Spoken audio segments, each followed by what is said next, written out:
సారా, Abraham ఊరు అనే సంపన్న నగరంలో జీవించారు. అక్కడ హస్తకళల్లో ఆరితేరిన వాళ్ళు, వ్యాపారులు చాలామంది ఉండేవాళ్ళు. కాబట్టి వాళ్ళ ఇంట్లో వస్తువులకి ఏ లోటు ఉండేది కాదని చెప్పవచ్చు. అయితే సారా ఆ ఇంటిని వదిలి వెళ్ళడానికి సారా ముందుకొచ్చింది. అప్పుడు ఆమె వయసు బహుశా 60 ఏళ్ళు. తిరిగి వస్తారో రారో తెలియకపోయినా ఇంతకు ముందెప్పుడూ చూడని ప్రాంతానికి వెళ్ళడానికి ఆమె సిద్ధపడింది. అక్కడ ఎన్నో ప్రమాదాలు, కష్టాలు ఎదురవ్వచ్చు. ఇంతకీ ఈ పరిస్థితి ఎందుకు వచ్చింది? ఆమె విశ్వాసం నుండి మనం ఏం నేర్చుకోవచ్చు? సారా ఊరు నగరంలోనే పుట్టి పెరిగి ఉండొచ్చు. ఇప్పుడైతే అక్కడ కేవలం శిథిలాలే కనిపిస్తాయి. అప్పట్లో ఆ నగరం సిరి సంపదలతో వర్ధిల్లింది. ఎక్కడెక్కడి నుండో వ్యాపారులు యూఫ్రటీస్ నది గుండా అక్కడికి వచ్చి ఎన్నో విలువైన వస్తువులను అమ్మేవాళ్ళు. సన్నని మెలికలు తిరిగిన వీధులు జనాలతో కిక్కిట్లాడేవి. ఓడరేవులేమో పడవలతో కిక్కిరిసిపోయేవి. మార్కెట్లో రకరకాల వస్తువులతో కళకళలాడేవి. సందడి సందడిగా ఉండే ఆ నగరంలో సారా ఎలా పెరిగిందో మనం ఒకసారి ఊహించుకోవచ్చు. సారా చాలా అందగత్తె. ఊళ్ళో వాళ్ళకు కూడా ఆమె తెలిసే ఉంటుంది. ఆ నగరంలో ఆమె బంధువులు కూడా చాలామంది ఉన్నారు. ఊరు నగరంలో చాలామంది చంద్రదేవుణ్ణి ఆరాధించేవాళ్ళు. ఆ దేవునికి అక్కడ పెద్ద ఆలయం ఉండేది. ఆ నగరంలో ఏ మూల నుండి చూసినా ఎత్తైన ఆలయం కనిపిస్తూ ఉండేది. అయితే సారా చంద్రదేవుణ్ణి కాకుండా సత్యదేవుడైన యెహోవాను ఆరాధించింది. సారా విశ్వాసం చాలా గొప్పది అని బైబిల్ చెప్తుంది. ఆమె తండ్రి కొంతకాలం పాటు విగ్రహాలను ఆరాధించాడు. అయితే సారాకు ఆమె కన్నా 10 ఏండ్ల పెద్దవాడైన అబ్రహాంతో పెళ్ళయింది. కొంతకాలానికి అబ్రహాము విశ్వాసం చూపించే వారందరికీ తండ్రి అయ్యాడు. రోమీలో 4వ అధ్యాయం 11వ వచనంలో మనం చూసుకోవచ్చు. పెళ్ళయ్యాక వాళ్ళు ఒకరినొకరు గౌరవించుకున్నారు, మనసు విప్పి పోరాడుకున్నారు. ఏదైనా సమస్య వస్తే వెంటనే కలిసి పరిష్కరించుకున్నారు. అలా భార్యాభర్తలుగా వాళ్ళు ఒక విడదీయలేని బంధాన్ని పెంచుకున్నారు. వాళ్ళ అన్యోన్యత దాంపత్యానికి ముఖ్య కారణం దేవుడి మీద వాళ్ళిద్దరికీ ఉన్న ప్రేమే. సారా తన భర్తను మనసారా ప్రేమించింది. వాళ్ళు ఊరు నగరంలో తమ బంధువుల మధ్య ఉండేవాళ్ళు. వాళ్ళ జీవితంలో ఒకే ఒక్క లోటు ఉండేది. సారా కూతురు. ఆమెకు పిల్లలు లేరు. ఆ రోజుల్లో పిల్లలు పుట్టని ఆడవాళ్ళ కష్టాలు అంతా ఇంత. అయినా తన భర్త, తన దేవుడు తనకు తోడున్నారు అనే ధైర్యంతో సారా జీవితాన్ని నెట్టుకొచ్చింది. అందుకే తండ్రి లేని లోతును అబ్రహాము, సారా తమ సొంత కొడుకులా చూసుకున్నారు. లోతు అబ్రహాము అన్న కొడుకు. వాళ్ళ జీవితం హాయిగా సాగిపోతుంది. కానీ ఒకరోజు ఉన్నట్టుండి అంతా మారిపోయింది. అబ్రహాము ఇన్నేళ్లుగా ఆరాధించిన దేవుడు ఆయనతో మాట్లాడాడు. ఆయన కళ్ళ ముందు ఒక దేవత కనిపించి దేవుని మాటల్ని ఆయనకు చెప్పాడు. ఇది కలా నిజమా అని అబ్రహాముకు ఒక క్షణం ఏమీ అర్థం కాలేదు. ఈ సంగతి చెప్పడానికి సారా వద్దకు పరిగెత్తుకుంటూ వచ్చాడు.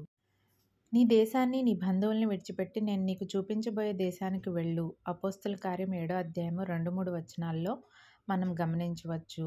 సంతోషంతో గాల్లో తేలిపోయిన ఆ ఇద్దరు కాసేపయ్యాక యెహోవా చెప్పిన ఆ మాటను గురించి ఆలోచించడం మొదలుపెట్టారు.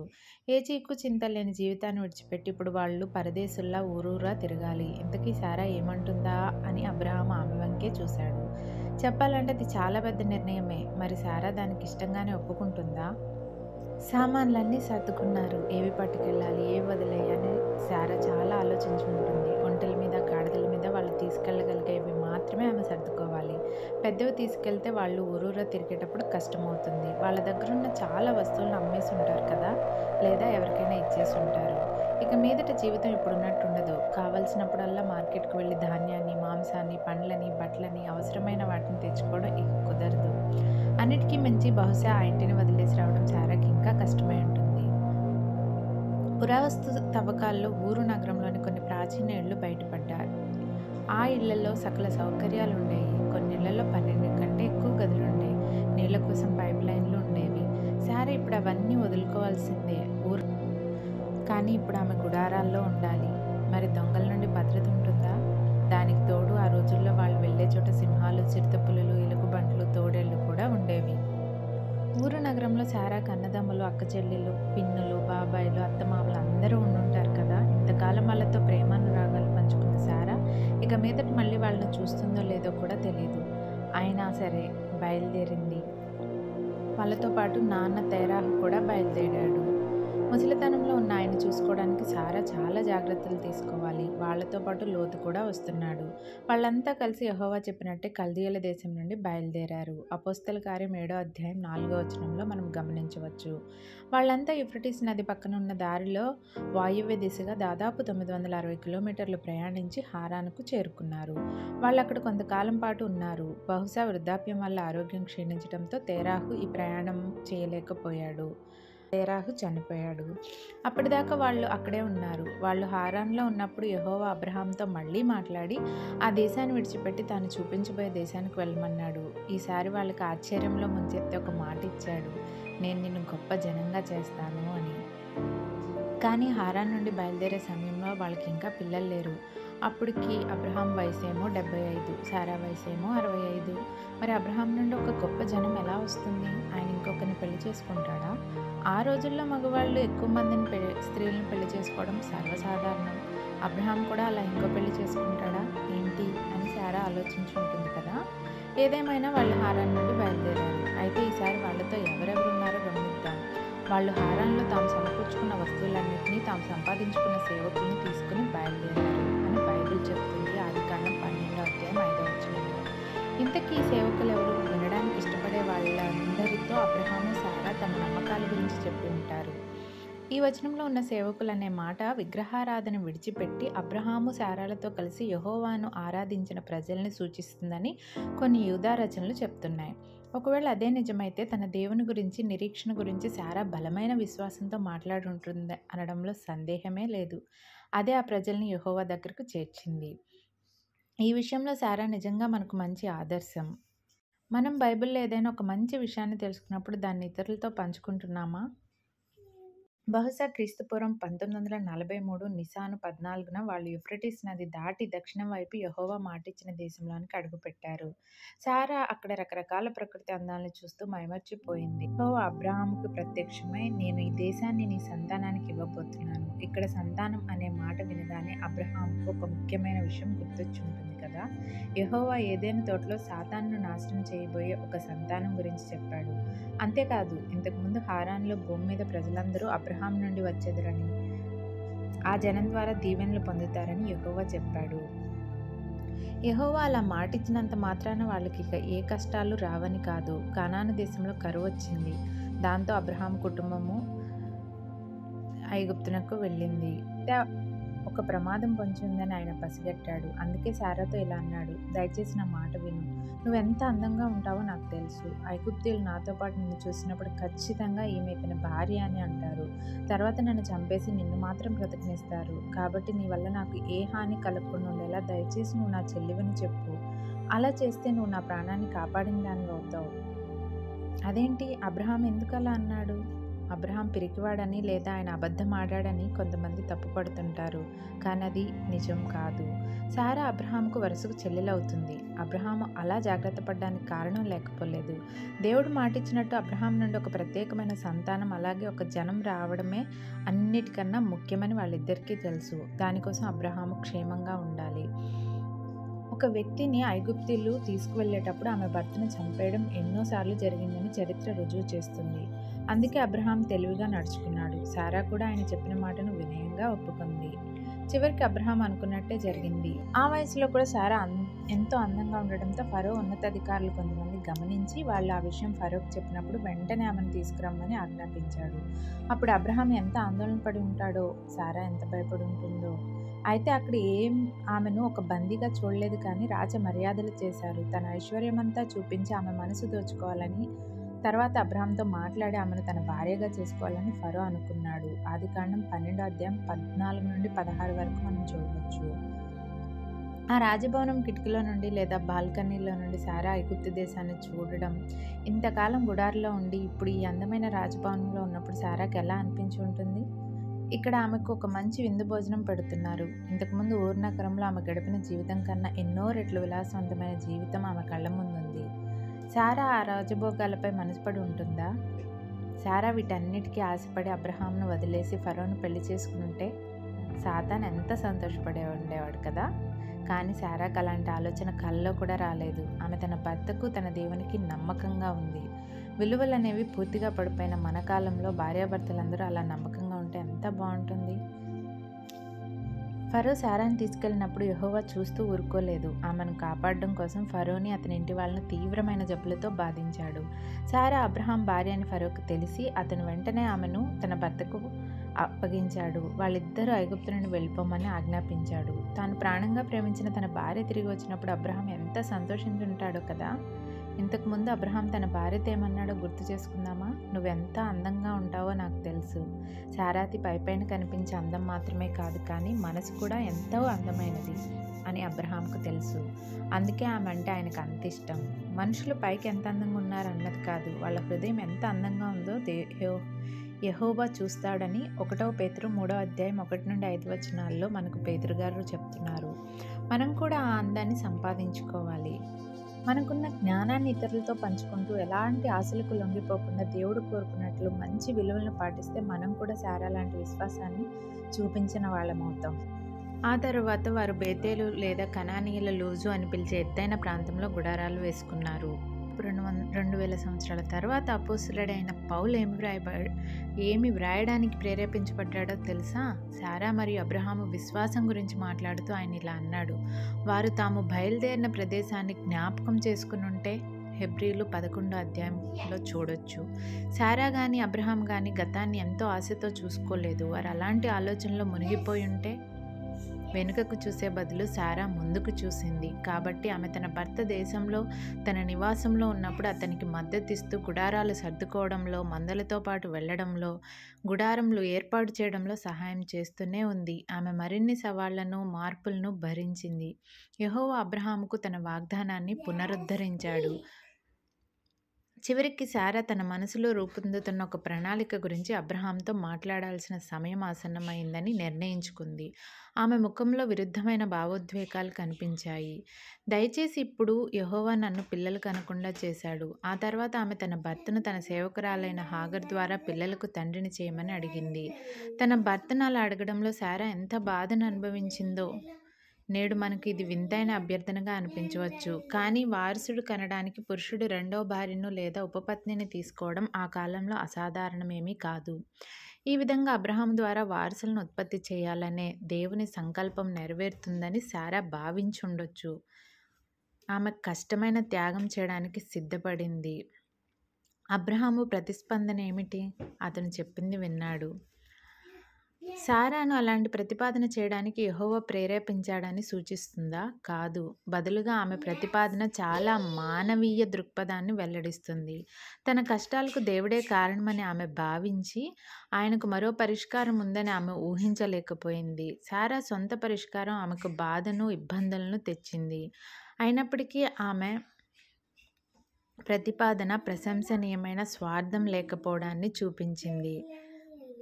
ఆ తర్వాత చాలా కాలం కాకముందే హాగరు అబ్రహాము ద్వారా గర్భవతి అయింది. బహుశా ఆమె గర్భం వల్ల ఆమె శారా కంటే ఎక్కువ ప్రాముఖ్యత పొందిందని నమ్మి హాగరు తన యజమానురాలిని తృణీకరించడం ప్రారంభించింది. గొడ్రాలైన శారాకు ఎంతటి దెబ్బ! అబ్రహాముతో దేవుని అనుమతి మరియు మద్దతుతో శారా ఏదో తెలియని విధంగా హాగరును శిక్షించింది. హాగరుకు ఇష్మాయేల్ అనే కుమారుడు జన్మించాడు. ఆ తర్వాత సంవత్సరాలు గడిచాయి. యెహోవా నుండి వచ్చిన సందేశాన్ని వెల్లడించినప్పుడు శారా వయసు 89 సంవత్సరాలు మరియు ఆమె భర్త వయసు 99 సంవత్సరాలు. వారికి ఎంత అద్భుతమైన సందేశం అందిందో తెలుసా?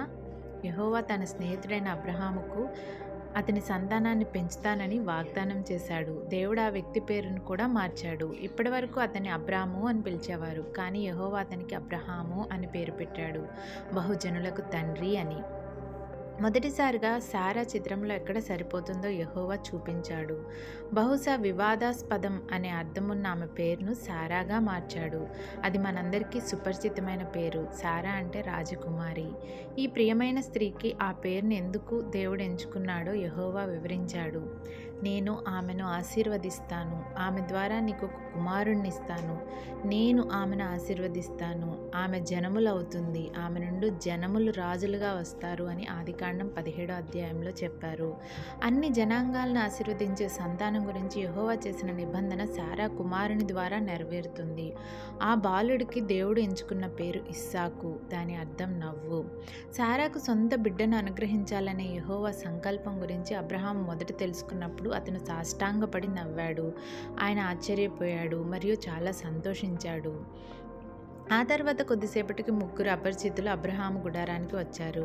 ఎండ ఎక్కువగా ఉన్న సమయంలో ఆ వృద్ధ దంపతులు వెంటనే ఆ అతిథులను ఆహ్వానించడానికి తొందరపడ్డారు. అబ్రహాము శారాతో ఇలా అన్నాడు, త్వరగా 3 మానికల మెత్తని పిండిని తీసుకుని పిండిని పిసికి రొట్టెలు చేసి ఆతిథ్యం ఇవ్వమని చెప్పాడు.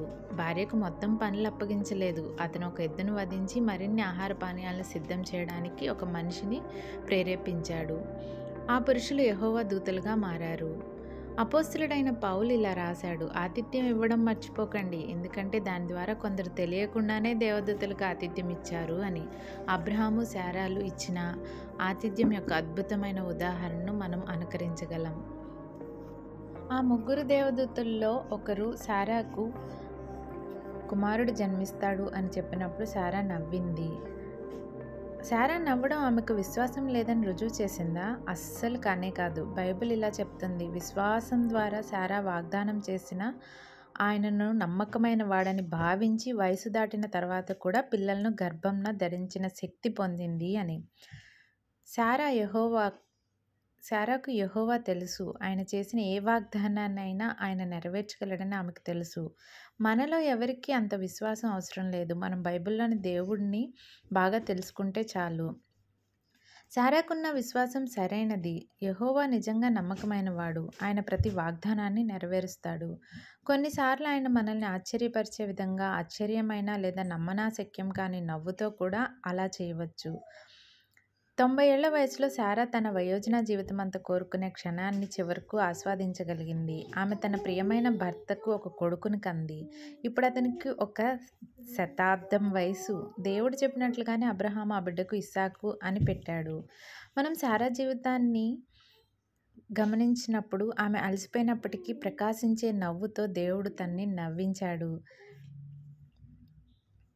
యెహోవా ఇచ్చిన ఈ అద్భుతమైన బహుమతి ఆమె జీవితాంతం వరకు ఆమెను ఖచ్చితంగా సంతోషపెట్టింది. అయితే అది ఆమెకు గొప్ప బాధ్యతలను కూడా తెచ్చిపెట్టింది. ఇస్సాకును 5 సంవత్సరాల వయసులో ఆ బిడ్డ పాలు విడిచిన సందర్భాన్ని గుర్తు చేసుకోవడంలో ఆ కుటుంబం ఒక విందు ఏర్పాటు చేసింది. శారా ప్రవర్తనలో ఒక ఇబ్బందికరమైన నమూనా. అదేంటంటే హాగరు 19 ఏళ్ల కుమారుడు ఇష్మాయేలు చిన్న ఇస్సాకును ఎగతాళి చేస్తూనే ఉన్నాడు. ఇది కేవలం సరదాగా ఆట పట్టించడం కాదు. అపోస్తలుడైన పౌలు తర్వాత ఇష్మాయేలు ప్రవర్తన గురించి వివరించాడు. హింస. ఈ బెదిరింపు శారా చూసింది. ఆమె కొడుకు శ్రేయస్సుకు తీవ్రమైన ముప్పు ఉందని గమనించింది. ఇస్సాకు తన కొడుకు కంటే ఎక్కువ అని శారాకు బాగా తెలుసు. యెహోవా ఉద్దేశంలో అతనికి కీలక పాత్ర అప్పగించబడింది. కాబట్టి ఆమె ధైర్యం కూడగట్టుకుని అబ్రహాముతో నేరుగా మాట్లాడింది, హాగర్ను మరియు ఇష్మాయేలును పంపించమని. గలతీయులు 4వ అధ్యాయము 22, 23, 29 వచనాల్లో మనం గమనించవచ్చు. దాసి వలన పుట్టినవాడు శరీర ప్రకారం పుట్టాడు, స్వతంత్రాల వలన పుట్టినవాడు వాగ్దానమును బట్టి పుట్టాడు. అబ్రహాం ఎలా స్పందించాడు? ఆమె తన కుమారుని గురించి చెప్పినది అబ్రహాంకు నచ్చలేదు. ఆయన ఇష్మాయేలును ప్రేమించాడు. ఈ విషయంలో తన సొంత తండ్రి భావోద్వేగాలను మించి చూడలేకపోయాడు. అయితే ఆ విషయాన్ని యెహోవా గమనించి ఆయన జోక్యం చేసుకున్నాడు. అప్పుడు దేవుడు అబ్రాహాముతో ఇలా అన్నాడు: ఆ బాలుని గురించి, నీ దాసురాలి గురించి శారా నీతో చెప్పే మాటలకు కోపగించుకోకు. ఆమె మాట విను, ఎందుకంటే నీ సంతానం ఇస్సాకు ద్వారానే వస్తుంది. హాగరుకు ఆ బాలునికి అవసరమైనవి అందించబడతాయని యెహోవా అబ్రహాముకు హామీ ఇచ్చాడు. నమ్మకమైన అబ్రహాము దానికి విధేయత చూపించాడు. శారా అబ్రహాముకు నిజమైన భార్య. ఆమె తన భర్త వినాలనుకున్నది చెప్పలేదు. కుటుంబానికి, భవిష్యత్తుకు ముఖ్యమైన సమస్యను చూసినప్పుడు ఆమె తన భర్తతో నిష్కపటంగా మాట్లాడింది. ఆమె సూటిగా మాట్లాడటాన్ని అగౌరవంగా, తప్పుగా భావించకూడదు. నిజానికి వివాహితుడైన అపోస్తలుడైన పేతురు తరువాత ఆమెను తన భర్త పట్ల లోతైన గౌరవం చూపించిన భార్యకు ఒక అద్భుతమైన ఉదాహరణగా పేర్కొన్నాడు. ఈ విషయంలో శారా మౌనంగా ఉండుంటే ఆమె అబ్రహాముకు గౌరవం ఇవ్వడంలో విఫలమై ఉండేది. ఎందుకంటే అతనికి, కుటుంబానికి జరిగిన నష్టం నిజంగా చాలా ఎక్కువ ఉండేది. చాలామంది భార్యలు శారా మాదిరి విలువైనదిగా భావిస్తారు. ఆమె నుండి వారు తమ భర్తలతో నిజాయితీగా, గౌరవంగా ఎలా సంభాషించాలో నేర్చుకోవాలి. శారా తన అతిథులకు అలాగే తన అనుచరులకు ఆతిథ్యం ఇచ్చినందుకు తోరాలో చాలా ఉదాహరణలున్నాయి. తోరా అనగా మోషేచే వ్రాయబడిన గ్రంథం. సారా గుడారం సాధారణ నివాసం కాదు. దాని తలుపులు అందరికీ తెరిచి ఉండేవి. దేవుని అద్భుతాలు పుష్కలంగా ఉండేవి. ఒక షబ్బాతు సాయంత్రం నుండి మరొక రోజు వరకు ఒక వెలుగు వెలిగేది. ఆమె పిండిలో ఒక ఆశీర్వాదం ఉంది. ఆమె అతిథులను ఆచరించడానికి, ఆతిథ్యం ఇవ్వడానికి విసుగలేదు కనుకే దేవుడు ఆమెను ఆశీర్వదించాడు. ఆమె గుడారంపై ఒక మేఘం ఎల్లప్పుడూ నిలిచి ఉండేది, ఆమె తుది శ్వాస వరకు కూడా. నిజానికి ఇస్సాకు జననానికి సంబంధించి సారా కోసం దేవుడు అనేక అద్భుతాలే చేశాడు. ఆమె 90 సంవత్సరాల వయసులో స్పష్టమైన వృద్ధాప్యంలో ఉన్నప్పటికీ ఆమె జుట్టు మళ్ళీ నల్లగా మారింది. ప్రసవ సమయంలో ఆమెకు ఎటువంటి నొప్పులు కూడా అంత అనుభవించలేదని చెబుతూ ఉంటారు. ఇక మనం ఆదికాండం 21వ అధ్యాయం 7వ వచనం చూసుకుంటే, సారా పిల్లలకు స్తన్యం ఇచ్చునని ఎవరు అబ్రహాముతో చెప్పును? అనగా సారాకు ఒక్కడే కదా కుమారుడు, ఇస్సాకు ఒక్కడే. కానీ బైబిల్లో సారా పిల్లలకు స్తన్యం ఇచ్చునని అని ఎందుకు వ్రాయబడింది? ఎందుకంటే ప్రభువు అక్కడ నివసిస్తున్న ప్రభువులందరి స్తన్యాలను ఎండపెట్టాడు కాబట్టి, తద్వారా వారు తమ పిల్లలను సారాకి ఇచ్చారు పాలివ్వడానికి. ఆమెకు పుష్కలంగా పాలున్నాయి మరియు వారందరికీ పాలిచ్చింది. ఆమె పాలిచ్చిన శిశువులు ఈ లోకంలో ప్రతిఫలం పొందారని, పాలకులుగా ఎదిగారని కూడా చెప్తారు. ఇస్సాకు తల్లిదండ్రులు చట్టబద్ధమైన మరియు అద్భుతమైన వారని నిస్సందేహంగా ఉండేలా చూసుకోవడానికి ఈ అద్భుతాలన్నీ దేవుడు చేశాడు. ఇది మాత్రమే కాదు, ఆమె అబ్రహాము, సారా రాజవంశాన్ని నిజంగా ప్రారంభించడానికి అనుమతించింది. తద్వారా దేశాలకు యువరాణిగా ఉండేలా ఆమె విధిని నెరవేర్చింది.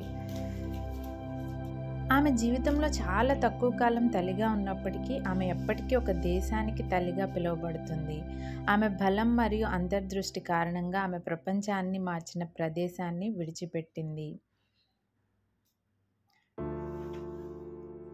సారమ్మ చాలా ఆధునిక మహిళ. ఆమె తన జీవితాన్ని స్పష్టమైన దృష్టి మరియు ఉద్దేశంతో నడిపించింది. ఆ సమయంలో ఆమె ఎంత ప్రగతిశీలమైనప్పటికీ ఆమె సొంత నమ్మకాలను అనుసరించే ధైర్యం ఆమెకుంది. ఆమె తన యుగంలోని మహిళలకు, అలాగే మన సొంత కోసం ఆదర్శంగా తన జీవితాన్ని నడిపించింది. సారా ఆధునిక యూదు స్త్రీకి 1 లేదా 2 విషయాలను నేర్పించగలదు. మనం మన ప్రపంచంలో సత్యాన్ని వెతకాలి. ఆ సత్యాల ప్రకారం జీవించడానికి భయపడకూడదు. ఆ సత్యాలను ప్రశ్నించినప్పుడు మనం మాట్లాడడానికి భయపడకూడదు. మన తల్లి సారా నుండి మనకు వారసత్వంగా ఒక బహుమతి వచ్చిందని, ఆమెను అనుసరించే తల్లులు తరతరాలుగా ఆదరించబడతారని మనం తెలుసుకోవాలి. మనం కూడా ప్రపంచాన్ని మార్చగలమన్నట్లుగా మన జీవితాలను గడపాలి. ఆమేన్.